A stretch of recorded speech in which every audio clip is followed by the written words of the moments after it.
ఇప్పటికి కూడా మరొకసారి ముఖ్యమంత్రి కావచ్చు, డిప్యూటీ ముఖ్యమంత్రి కావచ్చు, ఇతర సభ్యుల అవగాహన కొరకు ఇంకో విషయాన్ని చెప్తా ఉన్నా అధ్యక్ష. నేను ఈ సభ నుంచి ప్రజలకు కూడా పోవాలి.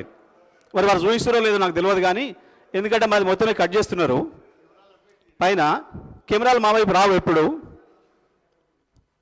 మా దాంట్లో ఎవరు మాట్లాడినా చూపించరు, స్పష్టంగా కనబడుతుంది. కానీ నేను వారు చెప్తున్న సబ్జెక్ట్ అధ్యక్ష, సబ్ క్రిటికల్ సూపర్ క్రిటికల్ అధ్యక్ష సబ్జెక్ట్కి వచ్చిన సబ్ క్రిటికల్ సూపర్ క్రిటికల్ టెక్నాలజీకి సంబంధించి 800 మెగావాట్ల లోపు విద్యుత్ ఉత్పత్తి జరిగినప్పుడు బొగ్గు కొంచెం ఎక్కువ కాలుతుంది, దానివల్ల కార్బన్ ఎమిషన్స్ వస్తాయి, పొల్యూషన్ అవుతుంది. ఈ పొల్యూషన్ కంట్రోల్ చేయాలని చెప్పి ప్రపంచవ్యాప్తంగా వచ్చిన అగ్రిమెంట్లో భాగంగా చట్టం చేసిండ్రు 2013-14లో. దాని ప్రకారం 2017 మార్చి చివరి నాటికి పూర్తి కాగలిగిన ప్లాంట్లను సబ్ క్రిటికల్ టెక్నాలజీ ద్వారా కూడా పూర్తి చేసుకోవచ్చు.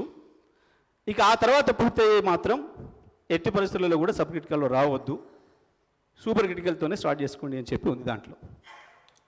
ఆనాడు మనకున్న విద్యుత్ అవసరాల దృష్ట్యా దాని యొక్క అత్యవసర పరిస్థితిని దృష్టిలో పెట్టుకొని బిహెచ్ఎల్ను పిలిచి మీరు ఎన్ని రోజుల్లో చేయగలుగుతారు తక్కువ అని అడిగినారు ముఖ్యమంత్రి గారు.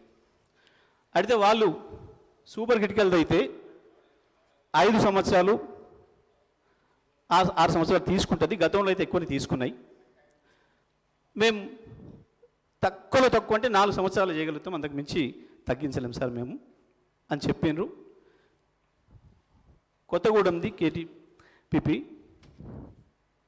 7th స్టేజ్ ఇచ్చినాం వాళ్ళకి.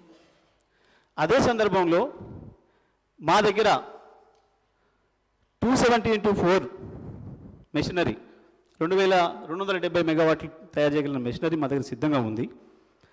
మీరు అర్జెంట్ అంటున్నారు కాబట్టి సివిల్ వర్క్స్ చేసుకుంటే ఆ మెషినరీ తెచ్చి ఇక్కడ చేసుకోవచ్చు, బిగించుకోవచ్చు. కొత్త మెషినరీ అది. మీరు అవకాశం ఇస్తే అది చేస్తాం, 2 ఏళ్లలో పూర్తి చేస్తాం. అది కూడా కేంద్ర ప్రభుత్వం యొక్క కండిషన్స్ మాకు తెలుసు. మార్చి 2017 లోపలనే చేస్తాం మేము అని చెప్పారు కేంద్ర ప్రభుత్వ సంస్థ. వారు ముఖ్యమంత్రి గారు చెప్పినట్లు వాళ్ళ దగ్గర టెక్నాలజీ మెషినరీ ఎక్విప్మెంటే వాళ్ళ కాడ తీసుకుంటాం కాబట్టి వాళ్ళ దగ్గరే ఉంది అన్నప్పుడు వాళ్ళకి అది అప్పచెప్పినాం అధ్యక్ష.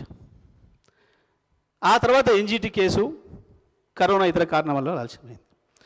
నిన్న ఉప ముఖ్యమంత్రి గారు మాట్లాడుతున్న సందర్భంలోనే చెప్పిండ్రు, మేము 2006లో ప్రారంభించింది మీరు కంప్లీట్ చేసిర్రు, మేము 2007లో ప్రారంభించింది మీరు కంప్లీట్ చేసిర్రు, ఆ తర్వాత 2009లో ప్రారంభించింది మీరు కంప్లీట్ చేసిర్రు, మీరు చేసిర్రు చెప్పుకుంటున్నారు. 2006లో ప్రారంభించింది మేము వచ్చాక పూర్తి చేసినామంటే ఎన్ని ఏళ్ళు పట్టినట్టు అధ్యక్ష?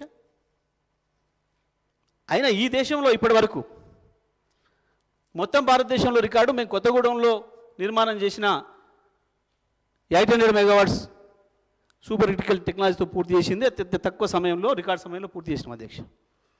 మరి అది పూర్తి చేసిన మిగతా పూర్తి చేయకుండా ఉండడానికి మాకేం అవసరం అధ్యక్ష?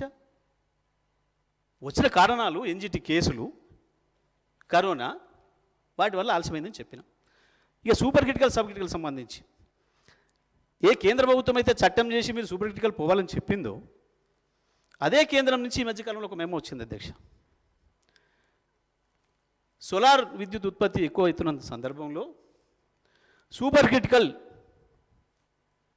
ప్లాంట్లకు కూడా 50% పిఎల్ఎఫ్ వరకే పనిచేయాలి అని చెప్పి అధ్యక్ష, అది 500-600 మెగావాట్లు ఉత్పత్తి చేసినా సబ్ క్రిటికల్ దాని అర్థం. దానివల్ల బొగ్గు కాల్చడం అనేది ఎక్కువ అవుతుంది. 800 లోపలికి వచ్చి 700 లోపలికి వస్తే తప్పకుండా అది మళ్ళీ సబ్ క్రిటికల్ టెక్నాలజీతో వచ్చిన ఎమిషన్స్ ఎంత వస్తాయో అంతే వస్తాయి. కాబట్టి ఇవాళ దానికి అర్థమే లేకుండా పోయింది. ఈ విషయాన్ని నేను మీ అందరి దృష్టికి తీసుకొస్తా ఉన్నా, సభ సభ్యులు కావచ్చు, ప్రజల దృష్టికి.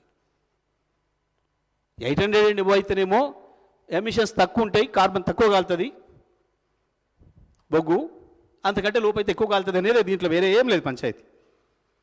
కానీ ఇవాళ దాన్ని కూడా తగ్గించి నడపడం వల్ల 400, 450, 500కు తగ్గించడం వల్ల మళ్ళీ బొగ్గు ఎక్కువ కాలుతుంది, కార్బన్ ఎమిషన్స్ ఎక్కువ అవుతాయి. ఇది ఎవరిని అడిగినా చెప్తారు టెక్నీషియన్స్.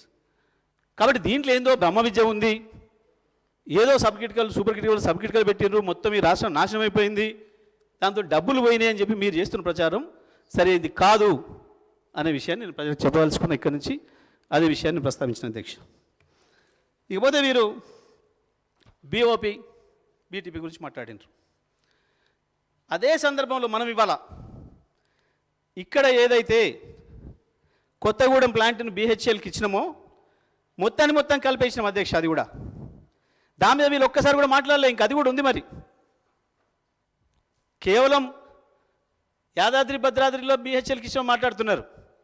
కొత్తగూడెంని కూడా బీహెచ్ఎల్కు నామినేషన్ పద్ధతులనే ఇచ్చినాం.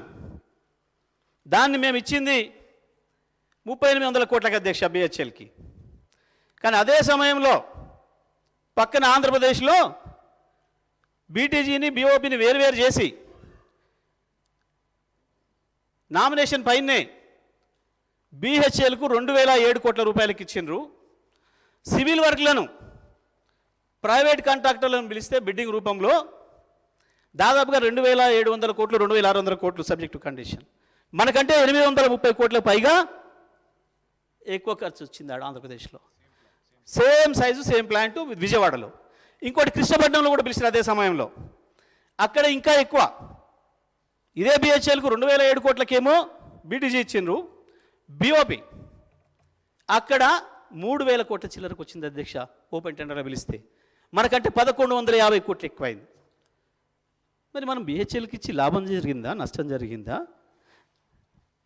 ప్రభుత్వ రంగ సంస్థకి ఇస్తే వీళ్ళేదో మీరు ఇంటర్ను మళ్ళీ ప్రైవేట్ వాళ్ళకి ఇచ్చుకున్నారు, సబ్ కాంట్రాక్ట్లకు ఇచ్చుకున్నారు.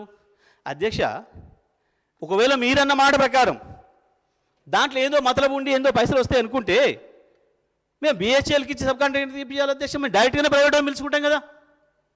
అవతల చంద్రబాబు నాయుడు గారు పిలిచినట్టు, ఇంకో రాష్ట్రం పిలిచినట్టు డైరెక్ట్గా పిలుచుకోవచ్చు కదా. మేము మా చేతుల్లో తీసుకుపోయి వాళ్ళ చేత కప్ప చెప్పి వాళ్ళ మధ్య ఇంకొనికి ఇప్పించే అధ్యక్ష కర్మైంది మాకు.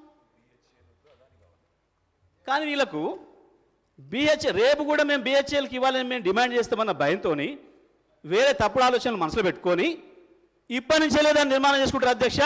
ఈ రాష్ట్రంలో మేము అడుగుతున్నాం, రాబోయే కాలంలో కూడా ప్రభుత్వ రంగ సంస్థలకే ఇవ్వండి నామినేషన్ మీద.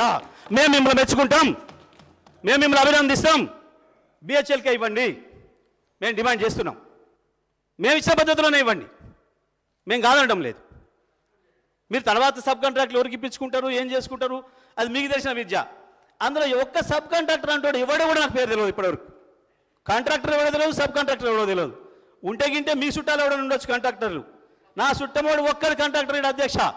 ఒక్కడిని నిరూపించిన నా చుట్టమోడు కాంట్రాక్టర్ అని నేను దేనికైనా సిద్ధంగా ఉన్నా. కాంట్రాక్ట్లు చేసే అలవాటు మీది. బీహెచ్ఎల్కి వద్దు అదానికి ఇవ్వాలనేది మీ ఆలోచన. మొత్తం కరెంట్ విద్యుత్ రంగం తీసుకుపోయి అదానికి అప్పచెప్పాలనేది మీ ఆలోచన.